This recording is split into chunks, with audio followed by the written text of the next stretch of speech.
Can everyone see that in the back? That was my biggest fear. I told Glenn that the museum spoiled me by the size of that screen they have in the museum. It's 16 by 8 feet. And I remember Lee Richmond told me after that first presentation I did, he said those images were so big they're just going to be seared in my brain the rest of my life. But I wanted to tell you how much I appreciate being able to do this for the museum and just to exercise my own passion about Clewiston's history. I know you know it came to me late in life, but I thoroughly just enjoy it. And the museum called me 3 years ago and out of the blue said, would you like to make a presentation? I'd never even thought about that. But anyway, I just really appreciate coming here tonight. And I want to tell you before I get into my presentation, I know the lights are down, but I've been looking at the crowd, and I know a lot of people in this audience have a direct connection to World War II. Could have been your father, could have been your uncle, your grandparents, your grandfather, could have been your whatever. I know for one woman in here, it was her brother, my first grade teacher, and she's sitting right back there. So it gives me great pleasure just to revisit this period of time that was 80 years ago. And I'm not a historian. I've learned an awful lot preparing for this speech tonight. And it took me down paths I never thought I'd go down to learn about too, So we'll explore Clewiston and our country 80 years ago.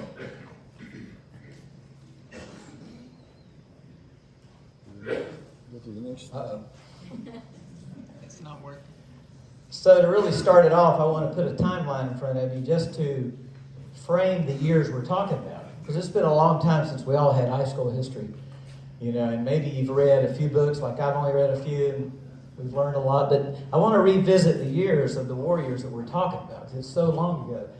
1939, Germany invades Poland. They sent 1 million soldiers into Poland. That started the war in Europe. But in 1940, then France falls to Germany, and the occupation of Europe starts. And Britain is all alone. And the Battle of Britain happened that summer. And the occupation begins, the North Africa campaigns, where the British sent their soldiers down there to fight the Nazis down there. 1941, though, at the end of the year, Japan attacks us in Pearl Harbor and brings us into the war directly. Now, leading up to that point, President Roosevelt knew this war was coming to us. And in 1940, he got Congress to approve the Draft Act. And they started the draft in 1940. We'll get into that. But in 1941, Japan brought us into the war, and immediately Germany declared war on us. We all entered the war together. 1942, we started sending planes and men over to England. We started helping the British fight in Italy, North Africa. And that's a big part of my presentation tonight is going to be 1942 and 1943, because the events that happened as I profile one young man. There's also the Jimmy Doolittle raid in early 42. Does anybody know about Jimmy Doolittle and what he did? Yeah. Very symbolic raid where he sent President Roosevelt, called Jimmy Doolittle out of retirement. He wanted, I want to send a message to Tokyo, and he did. There's only 16 bombers, B-25s, but they flew off an aircraft carrier off the coast of California, got halfway across the Pacific, and dropped their bombs, which weren't that many, on Tokyo itself, and kept flying. Some of them were killed and landing in China. The rest of them, Jimmy Doolittle made it back to the United States, led the 8th Air Force in Europe. And others were imprisoned in Japan for the rest of their life, and till the rest of the war. But it sent a message and just shook up Tokyo, it infuriated the leadership there. 1943 and 44, we know D-Day is coming. We have to invade Europe, but it's going to take a long bombing campaign to get there. And we'll talk about that. And then the war ended in 1945. Germany surrenders. We drop the atom bomb, and Japan surrenders. So that'll help you frame up the years in your mind as we talk about different things tonight. So now we'll get right into... I came up a little too early. Go to the next. No, let me go backwards. Yay.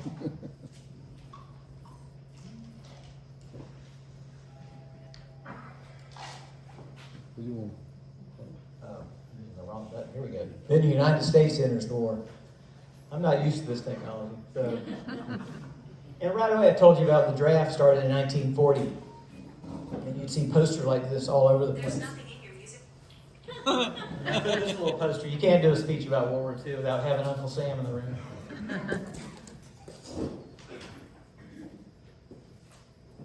34 million men registered during the years of the draft, during the years of the war. They registered for the draft. 10 million were drafted. Now, a lot more than that applied, but they rejected half of them because of either health or illiteracy.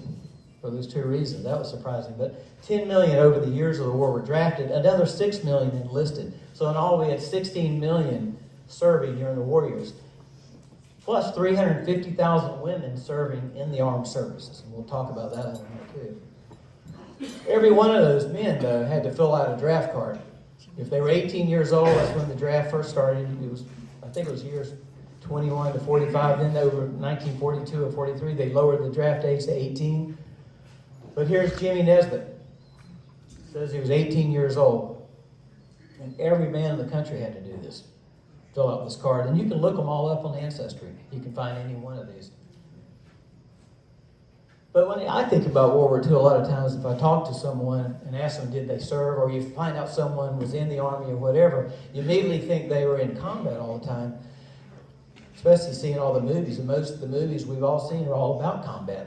But really, they said only 5% were in direct combat roles, whether it's bombers, fighter jets, men on the ground, ships, because it took a lot of people to support those people, to support those ships, to get food supplies, material, war material to them, to get the planes to them, to get the replacement, to get all the enormous supplies to England during the years of the war, to keep them alive.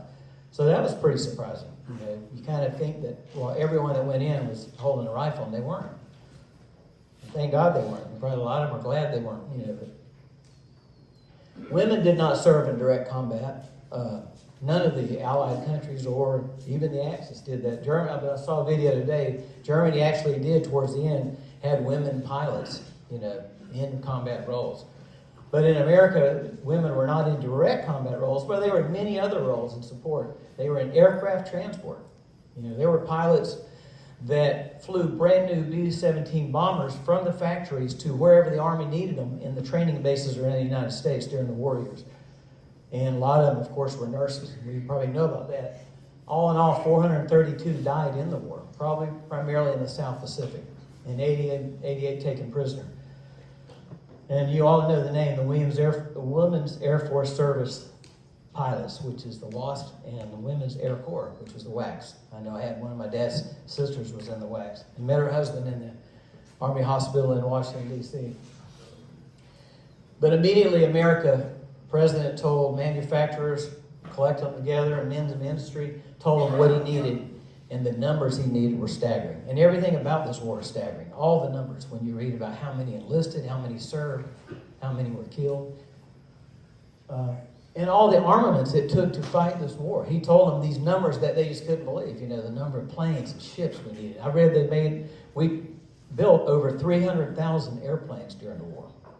When you think about that, you know, you can break it down, but I'm not going to get into statistics in a 1-hour speech, but there's a lot to this topic. Just you could go down so many avenues in studying World War II.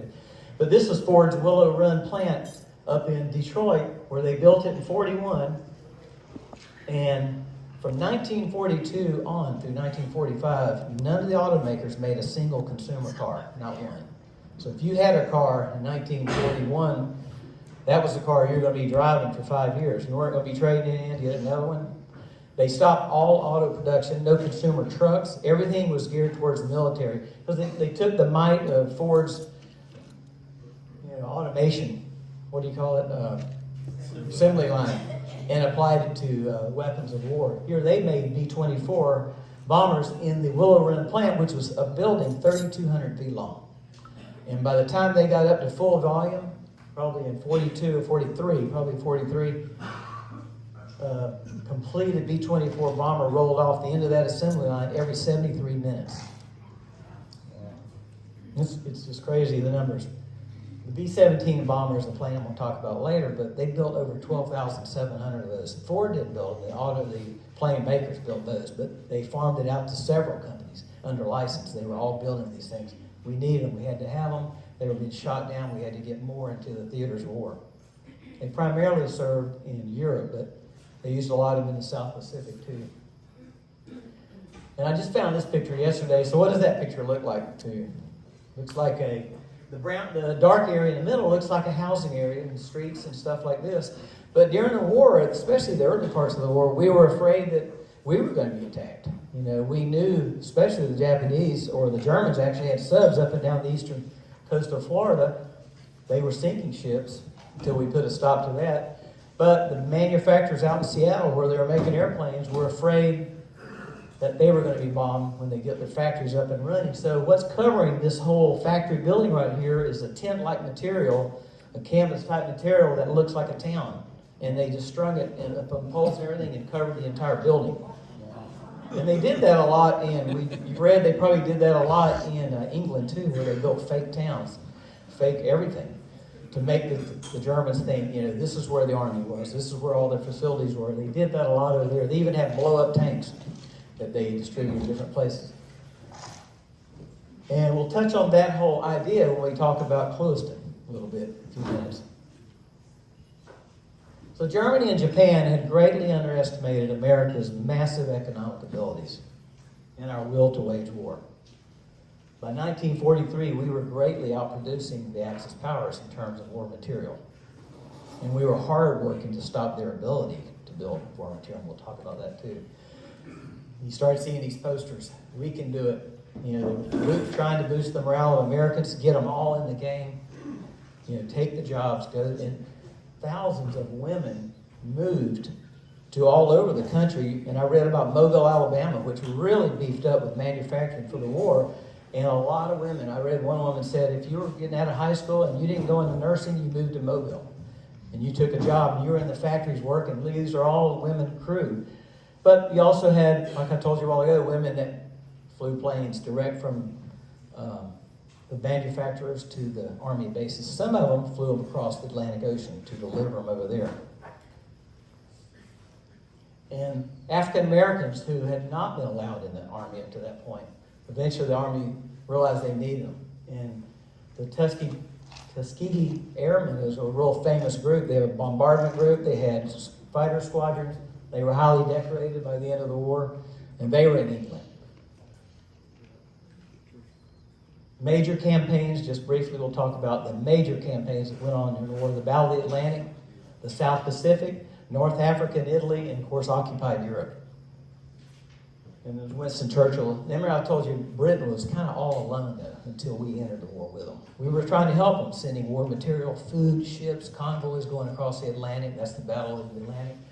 But they were alone in fighting the British, and they never gave up. And Churchill said this, and he was such a great speaker, you know, great motivator for the British people. He said, we shall fight on the beaches, on the landing grounds, in the fields, and in the streets. We shall fight in the hills, and we shall never surrender.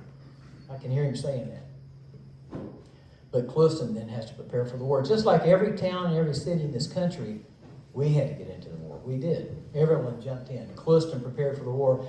And right after Pearl Harbor, well, first I want to show you a few scenes of the town just to kind of reacquaint yourself with what Clewiston looked like back in these years. And you can see right here on the south side of town, there's really not a lot of homes there. Sugarland Highway is still a dirt road. They called it paved, but that was not what we think of as paving. They would put oil and sand on the thing. But you can see the north side is where most of the housing is, and I call them the arcade streets, where Lee lives. That's where most of the houses were. And here's, of course, the Clewiston Inn and the Nickel Building. And I believe that's Austin's building. The first Royals, where Gideon Brown's father worked. Main Street is still there, dirt road. You can see medians even in the road between the Nickel Building and the Clewiston Inn. And there's the other view, looking from the Clewiston Inn towards the Nickel Building and the little diner that was there on the corner. And then there was one over here at Austin Building. So think about those as we go far and we talk about the Riddle Airfield. And that's the east end of town, where you had Kelly Tractor, or then still known as Clewiston Motor Company, with the Gulf Station out in the front. And I love that view. But right away in the Clewiston News, January and February 1942. So remember, Pearl Harbor was December 41. These headlines started appearing. Registration of men 20 to 45 to begin Saturday. Burner perfecting air raid. Warden was set up for area for the town. So that's Carl Burner's grandfather. And remember, people were worried about us being bombed, the war coming to our towns and coming to the east coast of Florida. So you had air raid wardens, and they actually practiced blackouts, total blackouts, things that England had been going through for years, since 39. They practiced blackouts to see what it was like. Could the town people get behind it? And practice air raid wardens. Probably people were being taught to be able to spot airplanes, to be able to understand and identify an airplane coming over. Which reminds me, I saw an article that Viewmaster, the toy company, back during the war made thousands of Viewmasters that had the little cards in them that had all the airplanes they wanted the men to be able to identify. Is that cool? That's cool. The Clewiston News continued. Drive starts Saturday to raise Red Cross quotas. So the Red Cross jumped in right away too. And they were training people, local people, and this is all over the country, in wound care. What was the other word, Kathy? First aid. First aid, yeah, there we go. First aid, wound care. In case battle did come here, in case you had to deal with that, they wanted everyone, as many people as they could, to know how to do that, how to give first aid to someone. Can you imagine? Imagine living like that here, but in the rest of the world, they were already living like that. Here's the rationing system was put in place, which is kind of interesting. I've read quite a few articles about that, and it appears to be a complicated system. But there were several staples that were immediately rationed. And this is nationwide. Gasoline's one of them. Coffee, sugar, meats were eventually rationed.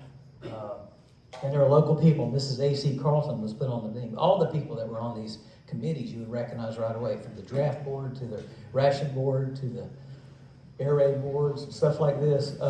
Here's the headline. It says, "No tires are yet given by board." I saw articles where it listed who was given a tire that week. How'd you like to have your name in the paper? You got a tire and your neighbor's looking at you. And if you had 5 tires at the beginning of the war, they would ask you to turn one in. Everybody gets 4 tires. Can you imagine? Gasoline shortages. Periodically, there'd be gasoline shortages. And talking about the rationing, I just saw Gideon Brown. So it made me think, I told him, I said, I saw an article where they interviewed his father years later. And he worked for Royals back in the day, back on Bond Street, that first store. He was the manager, I believe, Gideon, you said, of what department's in there? Anyway, he worked for Royals for a long time. And he was quoted saying that during the war, it was very difficult on the retailers, too. They had to have the ration coupons that you turned in to give a wholesaler to get another supply of it. So it was a tough system on everybody, and the colors changed and the codes changed for the things they tell you this week or this next month. Your coupon B is going to be good for this. Coffee was rationed. An adult got 1 pound of coffee for 5 weeks. I think we drink that much a week. And there's a ration book. It'd be an example of a ration book. And I already told you about pleasure cars, reused tires, and that issue. And they were teaching people to raise victory gardens all across the country. And a lot of articles telling you how to raise a garden. People never garden. Because with fresh food being in short supply, they wanted you to know how to raise your own garden. And they called them victory gardens. Pretty neat. They gave a lot of hints all the time in the newspaper of that era. And then, of course, they were selling war bonds and stamps. Even children got involved in selling that at their high school level. But employees of U.S. Sugar, they were doing payroll deduction to buy war bonds. It was a big deal. It's one of the ways the government got the money to buy all the war material they had to have and support the war effort. That was just one of them. They did other things with taxes and things, but war bonds were a huge thing. As soon as a man was highly decorated or part of a major campaign in like Iwo Jima or something like that, they would right away want to bring him back to the United States. And there's some tragic stories about that, to parade them around. They needed to build morale, get people to still keep supporting the war, be hopeful, buy war bonds. But there were some stories where men wanted to go back. Their men, their compatriots were back there still under fire, and some of them did go back. And then there were a couple of famous cases of that. And U.S. Sugar got involved they decided to build a starch plant. But by the time they actually got it completed, and it did 1 season, then the war ended. Starch was apparently a product not just in fabrics and stuff for tents and things like that. It was also used in gunpowder production, I believe. So the way they had to build this building was amazing. It was some of the hardest concrete you could mix. Mr. Boyd told his daughter, Betsy, who told me that about a week ago. And it had all this Corning block glass, one of the largest installations of that ever. But they figured that was just part of how they built this thing to withstand a blast if it happened inside. Are any of those buildings still standing? I understand one is still there. Yeah, That's neat. there's many of them. All of them are still there? That neat. Other than the one in the center. And I started looking into the yearbooks, because they're all on Ancestry, most of them. And I was looking for other pictures that helped me tell the story of Clewiston during World War II. But this came from the 1938 yearbook, and it caught my eye, because it's all these young boys. They're on the basketball team. Some are seniors, some are juniors. Leroy Hare's holding the ball right there. In 1942, I looked every one of them up. They were all in the war. They were all overseas, every one of them. And that was happening all through the classes. You know, I read the class notes or the class history of the class of 46. And the young student who wrote this said that they called themselves the war class. They said, because the war had been going on since they were in 8th grade, it's all they knew. And as they got a little older and were understanding it, and they'd see friends going off to war, they'd see families, parents of some of the kids going off to war. They would sell war bonds in school and stuff like that. And a lot of the things we took for granted as fun things you did in high school, they didn't have. You know, they couldn't do them anymore, but they tried. But anyway, they'd lived with that all those years, and it was a lot more profound than it was for me of the Vietnam War. I got out of high school, and the Vietnam War was winding up. But since 8th grade, I thought, well, all colleges are protesting all the time, and you know, that must be all that goes on a college campus and all that stuff. But they were living with a whole different reality of war, you know, where people in town, of course, that happened, of course, in Vietnam too. But as growing up from 8th to 12th grade, your experience of war was very different back then. And here's the class of 45, some of the boys in it and girls in it. And I know that Bruce Beardsley and Richard Pompey both enlisted, but probably by the time they got there, the war ended. But they did enlist. Now we'll talk about Riddle Field. It's kind of like a triangle. There's my story here tonight, and that's one real important one. I think it's fascinating. You've probably seen a lot of these pictures, but I bought several books on the topic of what the RAF was doing over here. They were also doing that all over the world.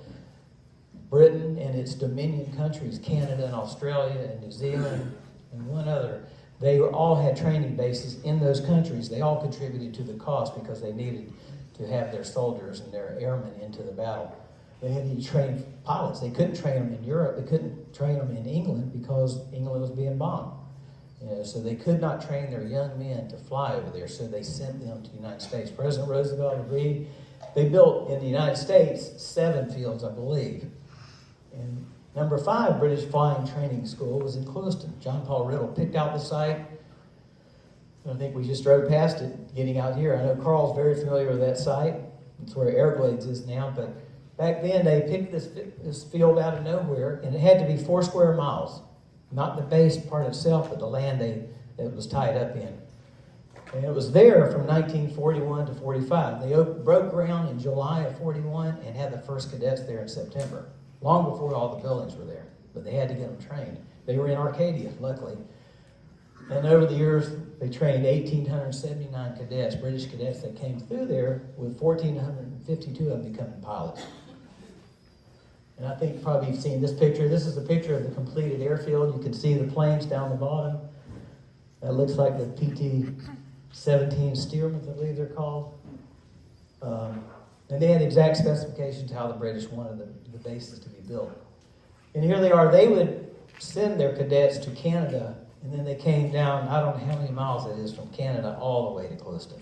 And here they are getting off the train at the old train station. I'm sure Aldous Wish was still there. And people recognized them. People really honored them coming down. In New York, that train would stop, and they'd get off the train, and people were waiting on them. People took them to dinner, took them all this stuff. They'd get back on the train. It would happen at other stops. It even happened in, I believe, Lake Wales, I believe, was the last stop before Clewiston. I believe that's the one I read. They got off, they took them to breakfast, because they remember they'd been on that train all the way down. And then they come to Clewiston. And these guys are only 18, 19 years old. So they're like, you know, we know what that's like. They're young guys. Most of them never been in an airplane.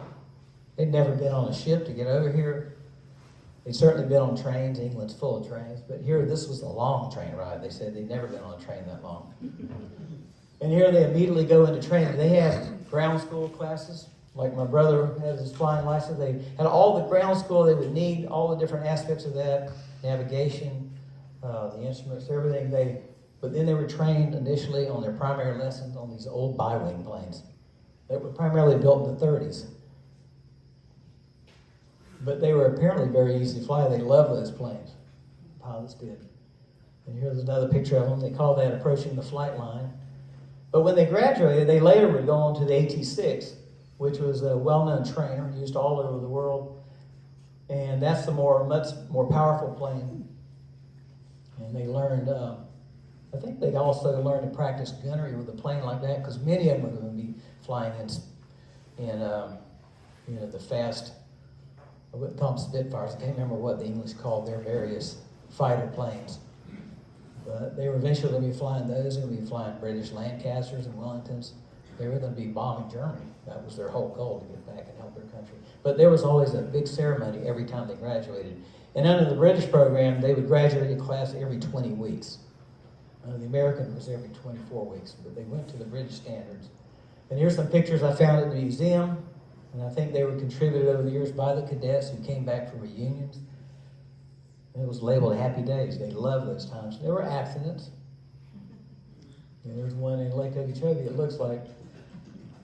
The first cadet was killed in the crash of his plane during night flying. They had to learn to night fly, because the British during the war bombed Germany by night. They were doing a bombing campaign where they flew at night. And all in all, there were 22 killed. 19 of them from Clewiston, 2 from Carlstrom Field in Arcadia. They're all buried in Arcadia at a cemetery. I think you probably have heard about that. And later on in his life, when John Paul Riddle died, he was buried there with them. And the families wanted to leave them there, let them stay with all their colleagues. Here's the headline from the paper. In March of 42, the class of 46 RAF cadets will get their wings Thursday.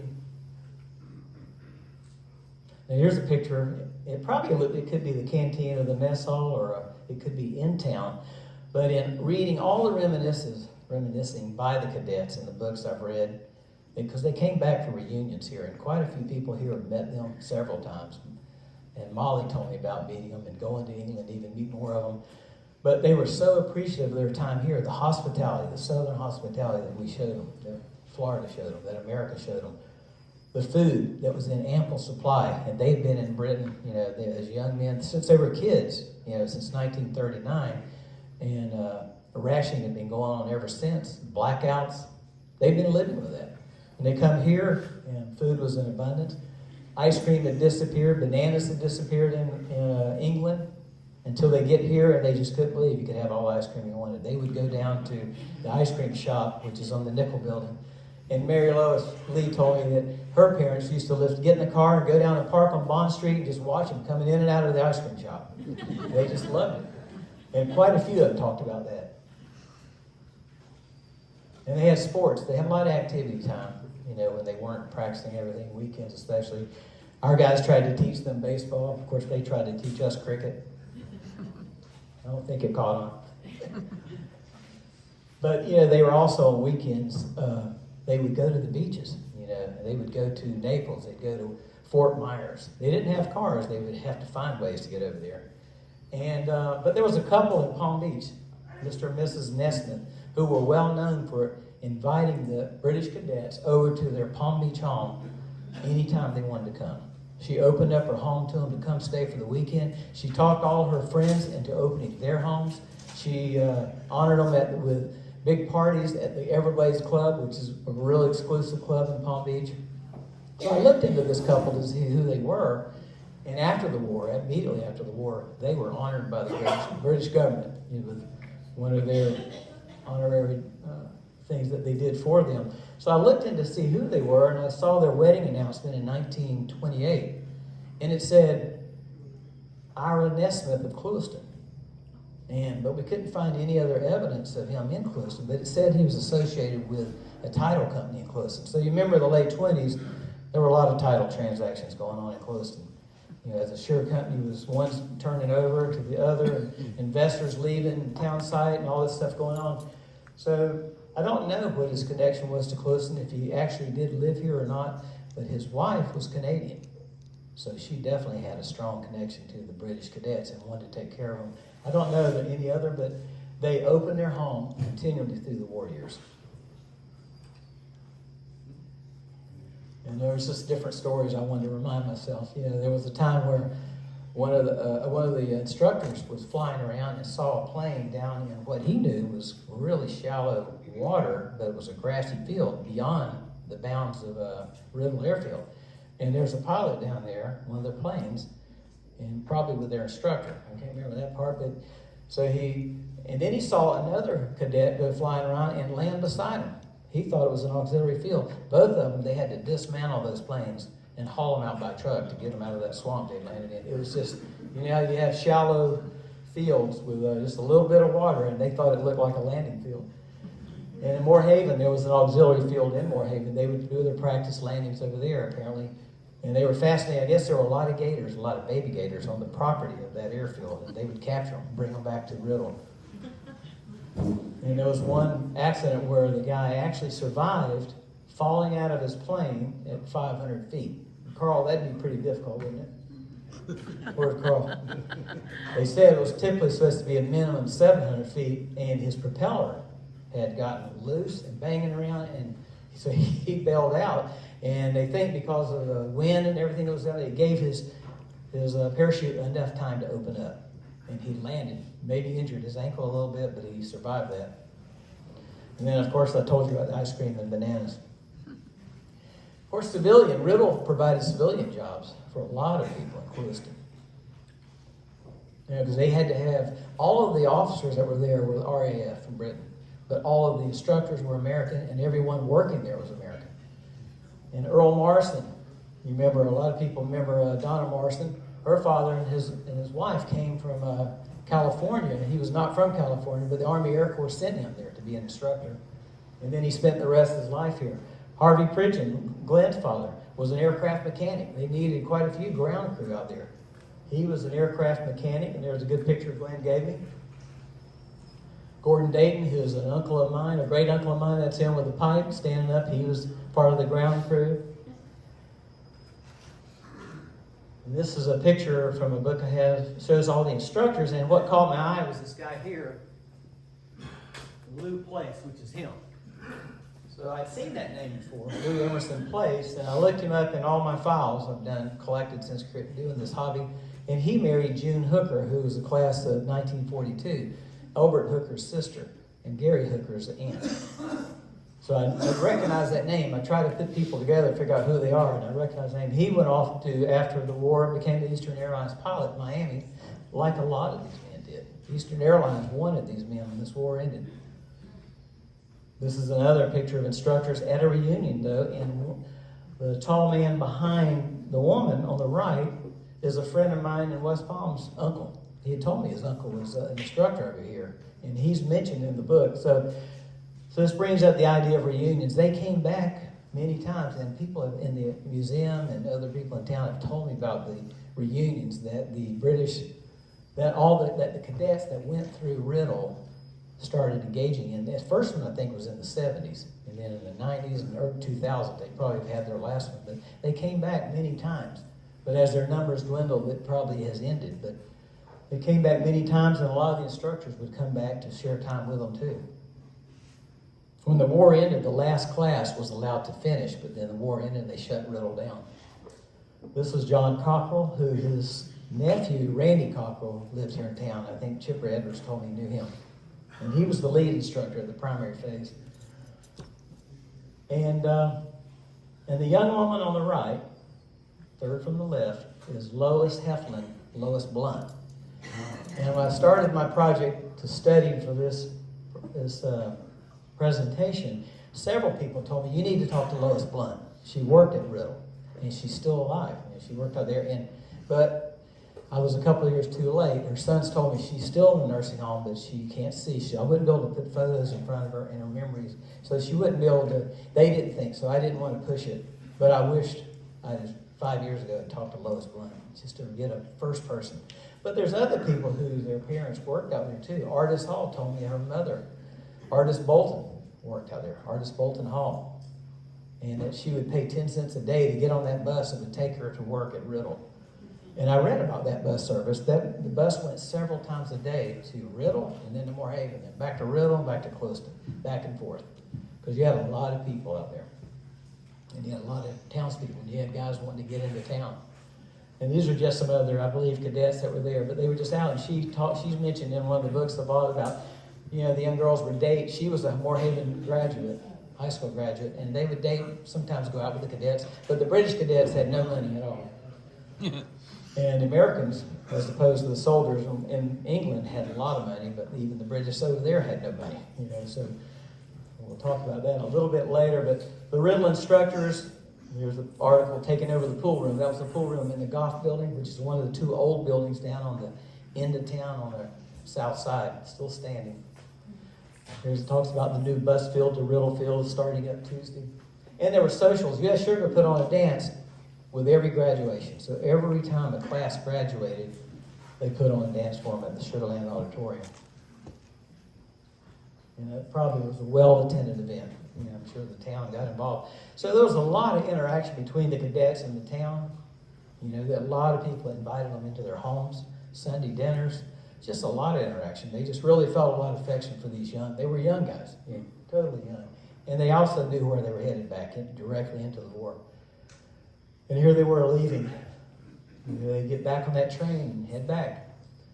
And apparently Parker T. Wilson took these kids into his family. Him and his wife took them into their house many times. People just really loved him.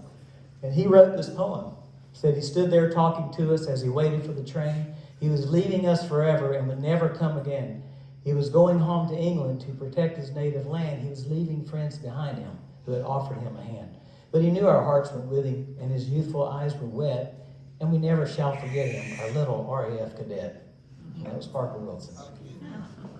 But as soon as the war ended, Riddle Airfield stopped. They let that last class graduate, and then they started dismantling, and this ad appeared in August of 1945. Everything's for sale. Everything out there. Not the airplanes, though. Now we'll talk about Liberty Point POW camp, which I found when I got into this. I know 10 years ago had never heard of that. And I've talked to several people who had never heard of it, but many of you are well aware of it historically. But it operated in the Liberty Point camp from February 44 to September 1945, so a year and a half, towards the end of the war. These were mostly Rommel's men, North Africa, some of the hardened soldiers that were being brought back to Florida. But across the United States, there were over 400,000, mostly German POWs, housed in about 500 different camps and installations. And they didn't advertise them. And the American press went along with that to a degree. But they didn't want to advertise it. They were afraid Americans would be alarmed over POWs over here. But they were well taken care of. We honored the Geneva Convention because we were hoping the Germans were honoring it also. And in the end, it appears both sides really were. The Japanese were not. I guess they didn't sign it, but they certainly didn't treat ours. Most of the deaths in captivity happened in the South Pacific. But there were only 300 POWs held here in Clewiston. It's right out there at Liberty Point, which is technically in Glades County. And there was probably no interaction between the Clewiston people, Moorhaven people, and that POW camp. They were Army guards there, but it was a very loose situation with guarding. They worked for U.S. Sugar in the fields. U.S. Sugar asked for 2,000. They got 300. They had to build the camp. So they built a camp, and they worked in the sugarcane fields. Now, that's probably bad enough. They were brought here to work in muck fields, but the men were off at war. And there are very few photos that remain of Liberty Point. I looked hard trying to find anything about it. And I told you about there were more than 400,000, mostly in rural areas. They pushed them out into farm areas where farmers all across the country needed help. whether it's picking oranges or any kind of crop. But sugar people were the same. And in Florida, there were 22 such camps, including Camp Blanding, which was the lead camp, the primary camp. They came out of Camp Blanding, and they were dispersed. So we know about there was one in Belgrade. It came on later than the one in Clewiston. It was smaller. I read an article where the Belgrade POWs were brought over to work on the Hurricane Gate one time. But they were all over Florida, and you can see that. The only two photos I've seen of the Clewiston camp that came from the Miami Herald on D-Day, they sent one of their reporters there to see what those POWs thought of D-Day and our invasion in France. And they were very confident Germany was going to win this war. But here they were, they had a canteen. Now the soldiers operated everything inside, the POWs did. They cooked their own meals, they did their own laundry, they were it. And there were just a few guards there guarding them. Because where are they going to go? They couldn't, if they did escape, and there were escapes across the country, sometimes they'd find them at a local cinema. They'd find them in a local restaurant. Sometimes they're just sitting at a church. They knew they couldn't get back to Germany, but they were bored and they wanted to get out of whatever they were doing. They were paid in script. This is the little coupons they had. They were not paid in cash in case they escaped. They didn't want them having cash in their hands. But they were paid in script, and they were paid 80 cents a day.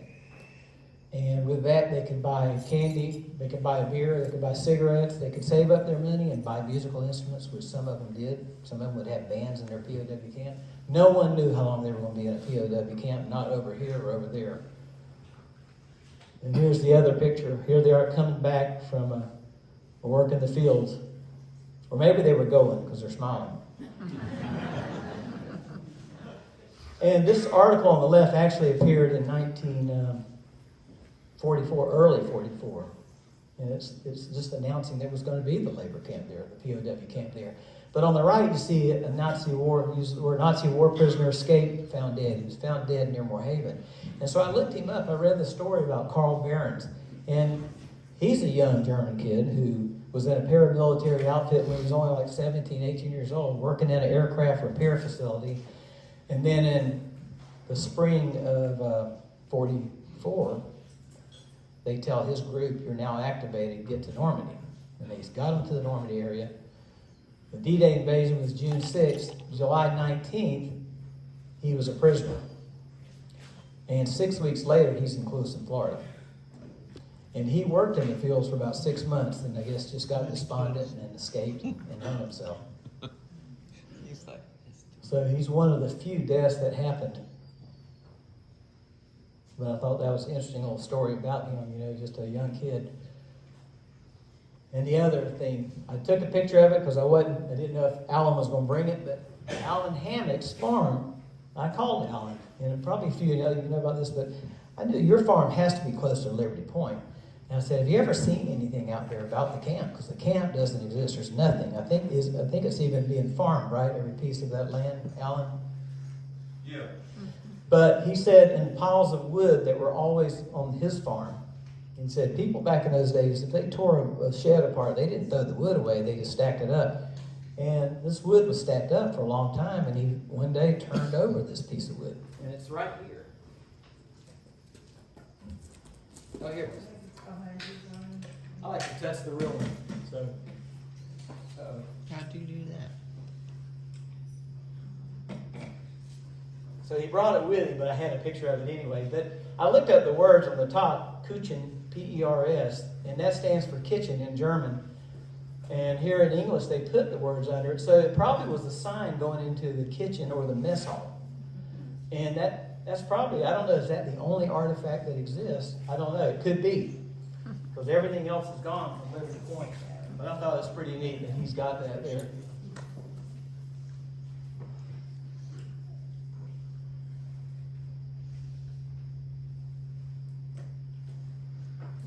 And now we'll talk about the men who served. But first I'm going to show you a little list of famous people that we all know. And they actually served in World War II. They were in the combat. Starting with John F. Kennedy, who we know was on PT boats. George Bush was a torpedo bomber pilot.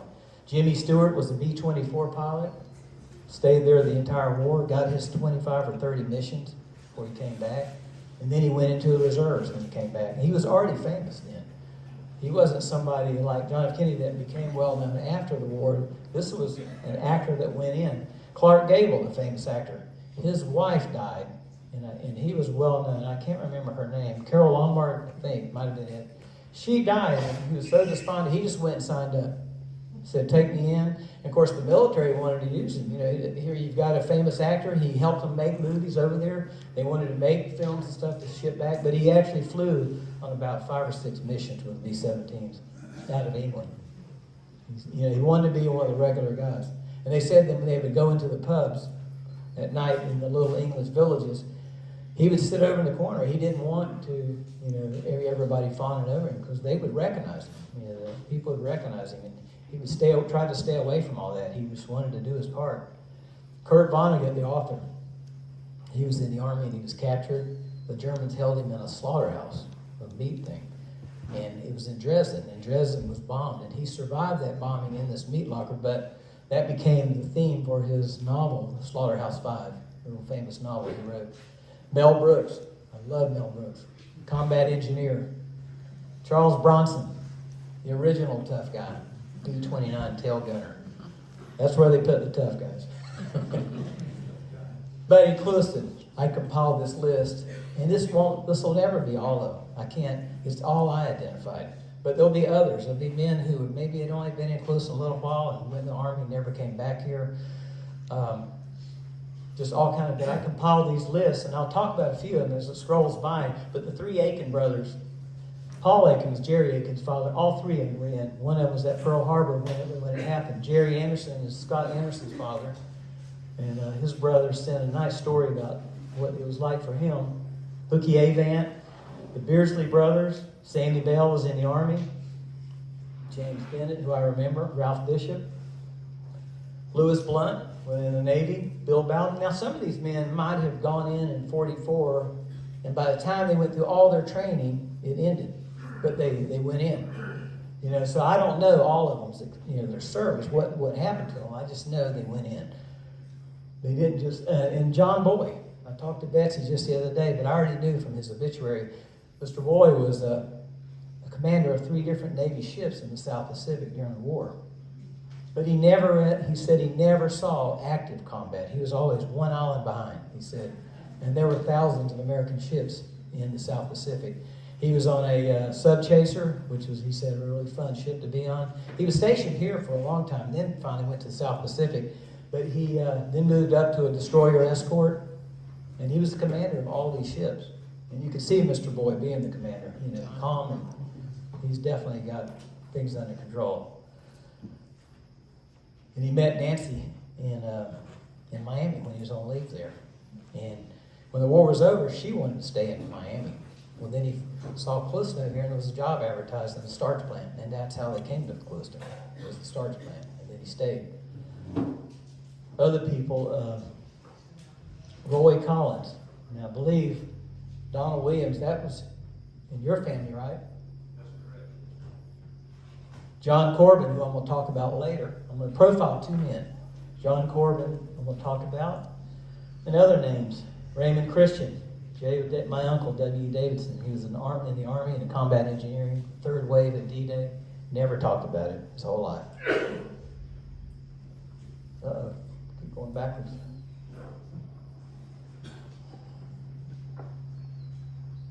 And other names, Gene Edwards, Chip's father, in the Navy.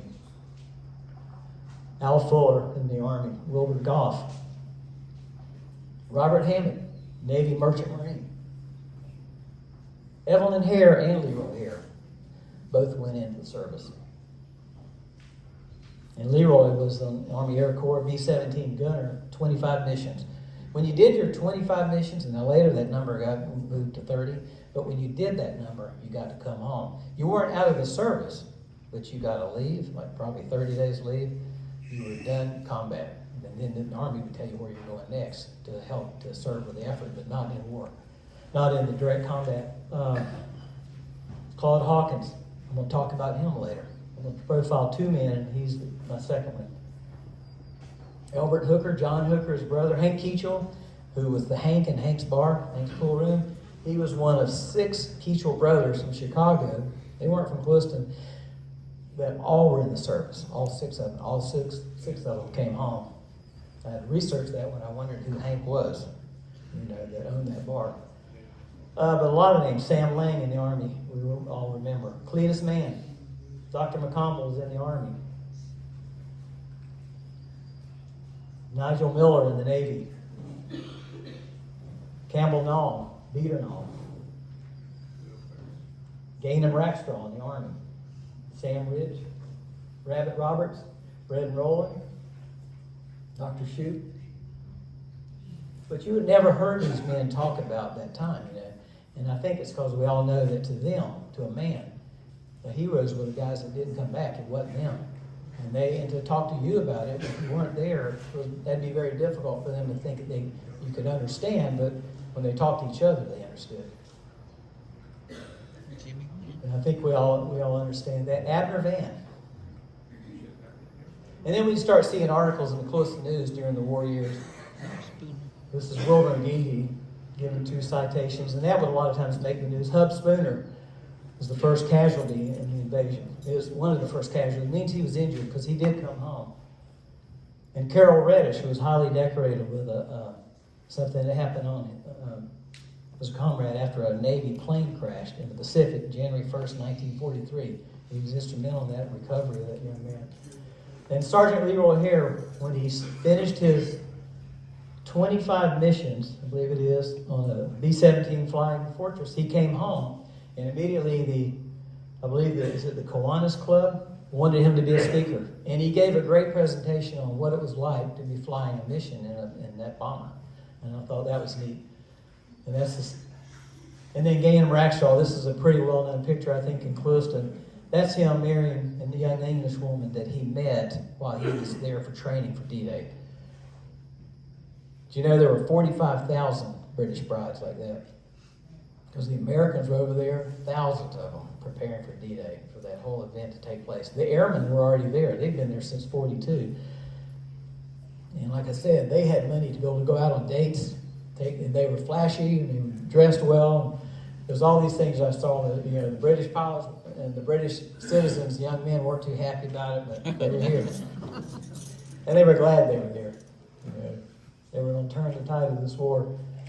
And here was a quote from Jack Mormon, who returned in 1943 after 50 missions in Africa. And he said, the boys overseas have 4 great desires: to come home, Coca-Colas, they want lots of them. He felt they wanted good American whiskey and to talk to some American women who speak English. Now I want to profile 2 men who served. Now the Clewiston men, when I say Clewiston men, they aren't always men who grew up here. Could be they came here after the war, and we met them, and they spent the rest of their life here. They have all kind of variations on the men from Clewiston. So I'm going to talk about 2 of them and tell their story. Try to tell their story. My first is Claude Ray Hawkins, and that's Mary Lois's older brother. He was about 12 years older than you, wasn't he, Mary? And he did not come back. He died in 44. I'll just go ahead and tell you up front. He was a navigator on a B-17 in the Army Air Corps. He was in from 1942 to 1944. He was in the 306 Bomb Group, the 367th Bomber Squadron. And and his family, and Mary Lois and her niece, shared with me lots of documents to help tell the story. They had so many items. And one reason they had a lot of this is because Mary Lois's older sister, who was close in age to Claude, wrote a book, I believe in her 70s, about her husband's time as a B-17 pilot. And her husband was in training and in England at the same time Claude was. They were not the same bomber squadron or the same bomb group, but they were very close. They met after the sister got married to him, but she wrote that book, and that was a huge help. But the family also had lots of documents, from letters Claude wrote to correspondence to some very touching things. And I'll tell you about one of them, not from Claude, but from something that happened to him. But Claude Hawkins was trained. He's like a lot of young men. He wanted to be a pilot. He wanted to go into flying. And in 1942, while he was a junior at the University of Florida, he decided to go ahead and enlist. Well, he didn't make it in the Navy as a pilot. All kind of testing to see if you could be a pilot for them. So he signed up for the Army Air Corps. And he came to Clewiston. His family had moved to Clewiston earlier in 42 while he was in college. And Mary Lois was only in 4th grade. And he was waiting to be called up. So he got a job with U.S. Sugar. And he worked in the payroll department, I believe. He was a bookkeeper. His major was accounting in college. And he went through by the time he got called up, he went through most of 1943 in training, because the air crews were trained extensively, because once they got up in the plane, it was them. And they were trained extensively. He became a navigator. And we have all accounts. Now, this is Claude right here. Now, you can tell it's Mary Lois's brother. You see those eyes. And so he went into the service, and he went through all of his training all over the country. And they sent them all over by train, by however. He finally wound up even taking a gunnery class at Buckingham Field. But he was also in Nebraska, he was in Louisiana, and that's how they trained the air crews. He had signed a registration card for the draft when he was 21 years old. And this is a picture of Mary Lois, the young girl, and Claude, probably when he came home for either leave on one of his times out west or when he was at Buckingham, he came over. And she said sometimes he would bring friends with him. But here's the older sister and the parents. And they lived out at Sugarland Park, and Mr. Hawkins was the machinist, I believe, with U.S. Sugar.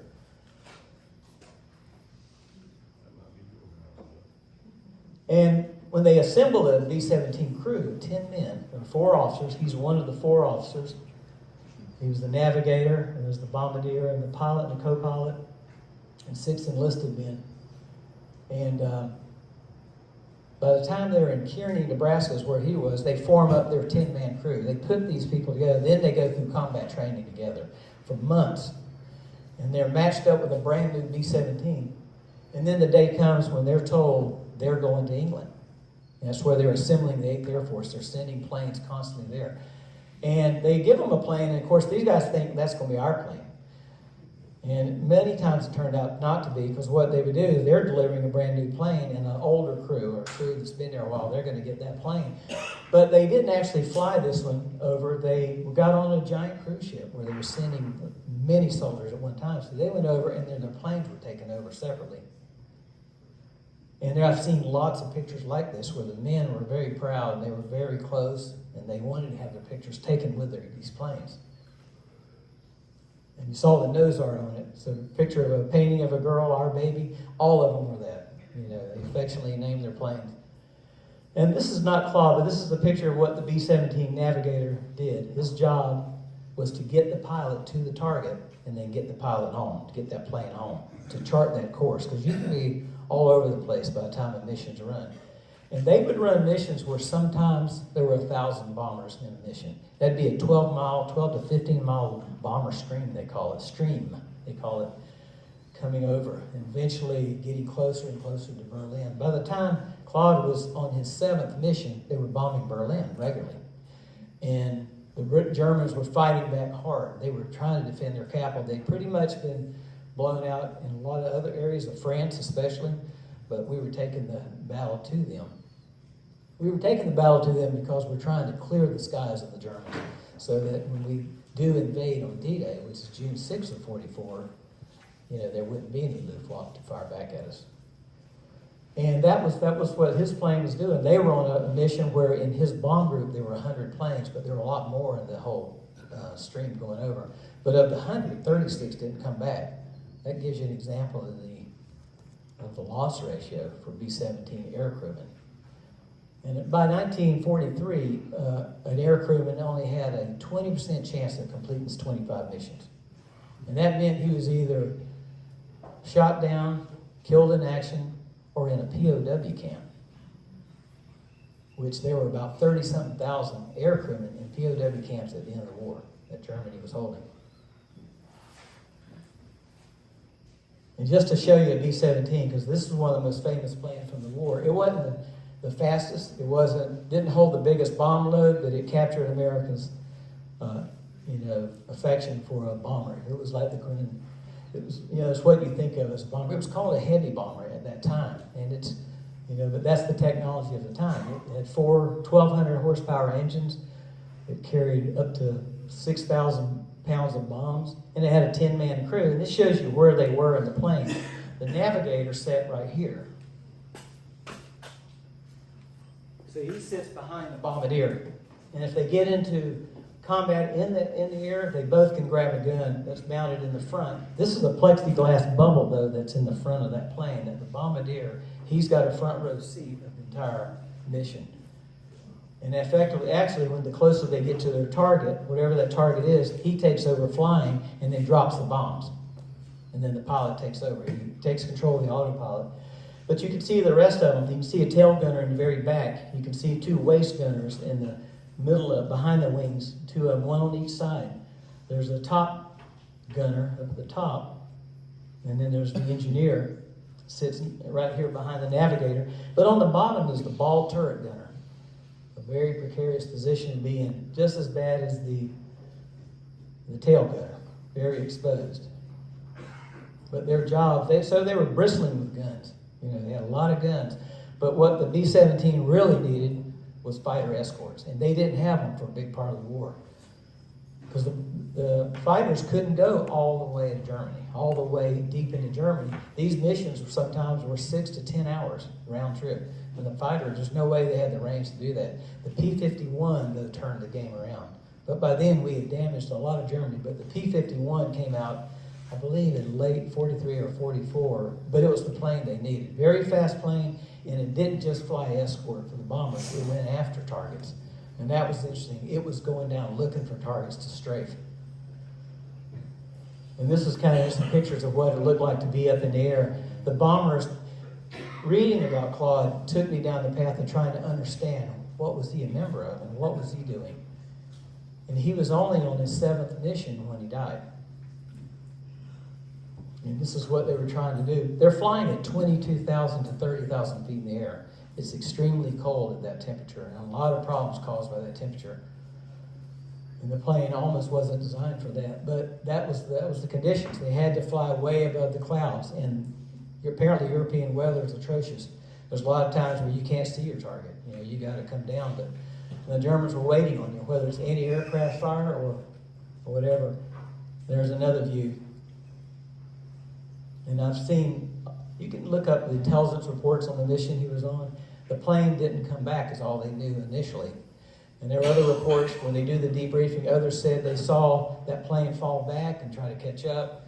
It had been damaged by flak, which was their nightmare out there, was the flak, which was anti-aircraft artillery, but it was these bursts of shells in the air that would just scatter shrapnel all over, and it would pierce the skins of these planes. It's very thin aluminum. But their airplane went down over a small Dutch village. And went over a small Dutch village, and a young woman with her 2 children from an adjacent village. So Holland was under occupation. The Germans were there. But she saw the plane go down. And they had to get in their house. But she said the Germans buried all 10 of the airmen in the city cemetery. And from that day forward, she and her children and other townspeople took care of those graves, brought fresh flowers to them, because they were in such thanks for what the Americans and the British were doing for them. And they wanted to give back. But in 1946, when the war's over, she got the address of the War Department in Washington and wrote a long letter to them that made its way to the family. But to tell you the rest of the story about Claude and his fellow crewmates, when the war ended, the Americans moved their graves to Margarten Cemetery, which today still holds over 8,000 Americans. It's in Holland. But they offered the families a chance to bring them back, and the family brought him back to Woodlawn Cemetery in West Palm Beach, where the family had a plot, so he's buried there. And Mary, I'm going to go see it one day, pay my respects. But that young Dutch woman reached out to the family, and they stayed in touch for several years. They would send Christmas presents to each other's children. For several years, they stayed in touch because of that connection they had to her brother and to an airman who was trying to defend their country. So it led me to gain an understanding. I bought several books about the mighty 8th Air Force, of which he was a member of. And there's a great museum to the 8th Air Force in Savannah, if you ever get up there. It's right on I-95. And then there's this letter that the family received. And it says these words, and it's signed by Franklin Roosevelt. He stands in the unbroken line of patriots who have dared to die, that freedom might live and grow and increase its blessings. Freedom lives, and through it he lives, in a way that humbles the undertakings of most men. That's hard to read. It's tough. But I'm glad to honor him, all these 80 years later. The next man I want to talk about is John Corbin. And I know that a lot of people remember John Corbin. Alan Hammond worked for him in high school, I believe. And I'm doing John Corbin because Mary Corbin, is Mary here tonight? Yeah. Mary shared some personal things from her father with me, and it was so touching. And I don't have a lot to tell you about John Corbin. There's only a few photos. He was a cryptographer in the war. And he left his family about an 8 or 10 page written memoir about his service, from the time he went in till he came out. And he had a great sense of humor. And I want to share that with anybody. Mary's given me permission to do it. If you just reach out to me on Facebook, I will email you that document. It's so funny. He wrote it, I think around 2002 is when I think it's dated. And he just talks about from his perspective. He never had to carry a rifle in the South Pacific, but he's dropped on the beaches with all the landing crews. He's a radio man, a cryptographer. He had to set up communications. That's what his group did. They went from island to island. And he has this most fascinating story that he tells it in such a funny way, how he even got into that. He says, when I got drafted, I'd been working 3 years in, I think it was Detroit, in an essential industry. And he got drafted in, he went right in, and they figured, well, they're going to put you in cryptography. And he credits that with that one class he had in typing in college. He said, well, that'll help me. And they tried to teach him the Morse code, but his musical skills wouldn't allow him to send or receive Morse code. So he became a cryptographer. And I believe for the most part, radio, he said he mostly trained on machines that he wouldn't see till after the war was over. So they got over to the South Pacific, and they mostly learned to communicate without machines.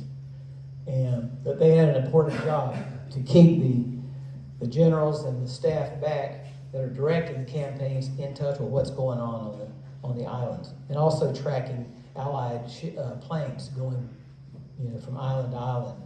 And so the Army knew where everything was all the time.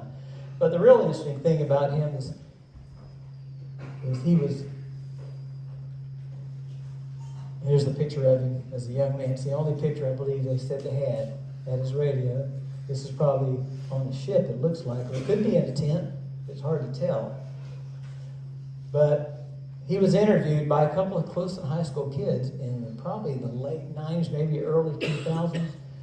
And it was Veterans Day, and they interviewed him. And that video is on YouTube. And if you just search John Corbin interview, Veterans Day, you can listen to him for about 15 minutes tell these young kids about what it was like to serve in the South Pacific. And it was pretty neat.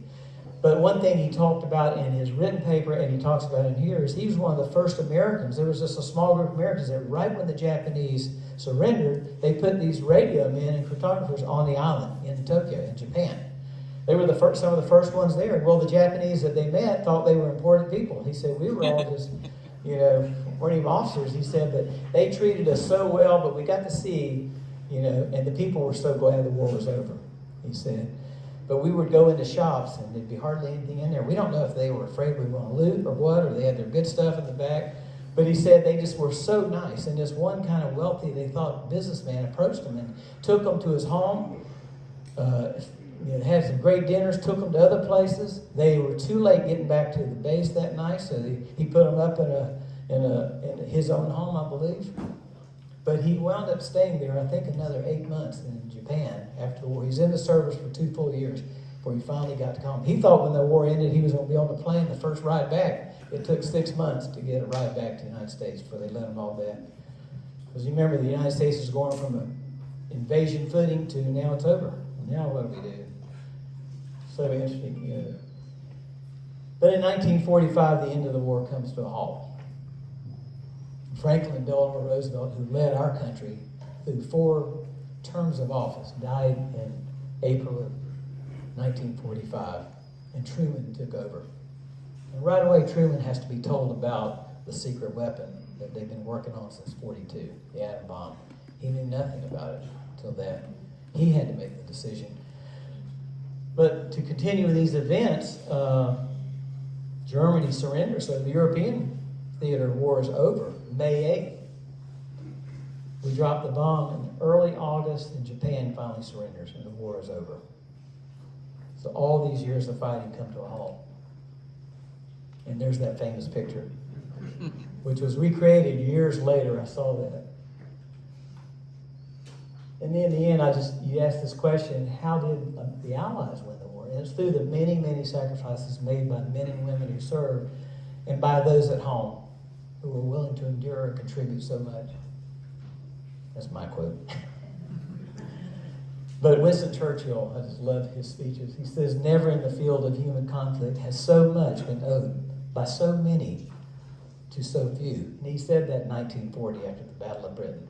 But you could say it again at the end of the war, too. And this was in the Clewiston News, full page. I don't know what you call it, ad. But Kathy said it's not an ad. But it was in the Clewiston News, and it's a verse from the Bible. And it says, peace. And they shall beat their swords into plowshares, and their spears into pruning hooks. Nation shall not lift up sword against nation, and neither shall they learn war anymore. And that's from the book of Isaiah. And that concludes my presentation tonight.